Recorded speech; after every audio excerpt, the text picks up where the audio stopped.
রাত নামলেই শহরের শব্দগুলো ধীরে ধীরে নিভে যায়। আলোগুলো ক্লান্ত হয়ে পড়ে থাকে রাস্তায়, যেন তারাও আর চলতে চায় না। অথচ আমি তখনও জেগে থাকি, জানালার ধারে বসে কাঁপা কাঁপা আঙুলে গরম চায়ের কাপ আঁকড়ে।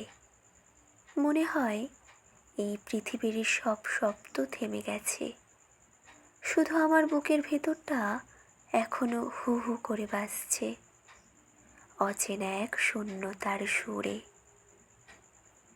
এই যাত্রীহীন রাতগুলো বড় একা, যেখানে আর কোনো স্টেশন নেই, কোনো যাত্রীও নয়, শুধু সময় টিক টিক করে চলে যায়।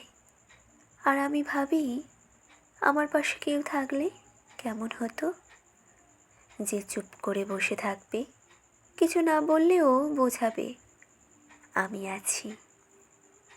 শীতের রাতগুলো এমনই, কম্বল টেনে নিলেও বুকের ভিতরের শীতটা যায় না। ওই যে বোতামটা ঠিকমতো আটকানো হয় না, সেই ফাঁক দিয়েই ঢুকে পড়ে অচেনা হাওয়া। আর মনে পড়ে যায় কোনো এক অতীত উষ্ণ হাত, যে একদিন এই বোতামটাও আটকে দিত হাসি মুখে। আজ আর কেউ নেই, রাতের জানালায় শুধু নিজের প্রতিচ্ছবি, একটা মুখ যার চোখে অনিদ্রার ছায়া।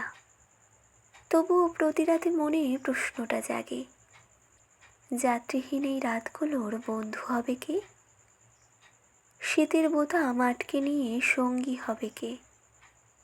হয়তো উত্তরটা কেউ দেয় না, তবুও প্রশ্নটা রয়ে যায়, একাকিত্বের সবচেয়ে সুন্দর কবিতার মতো, যা কেবল শোনে সেই সব মানুষ যাদের হৃদয়ের নীরবতারও একটা শব্দ আছে।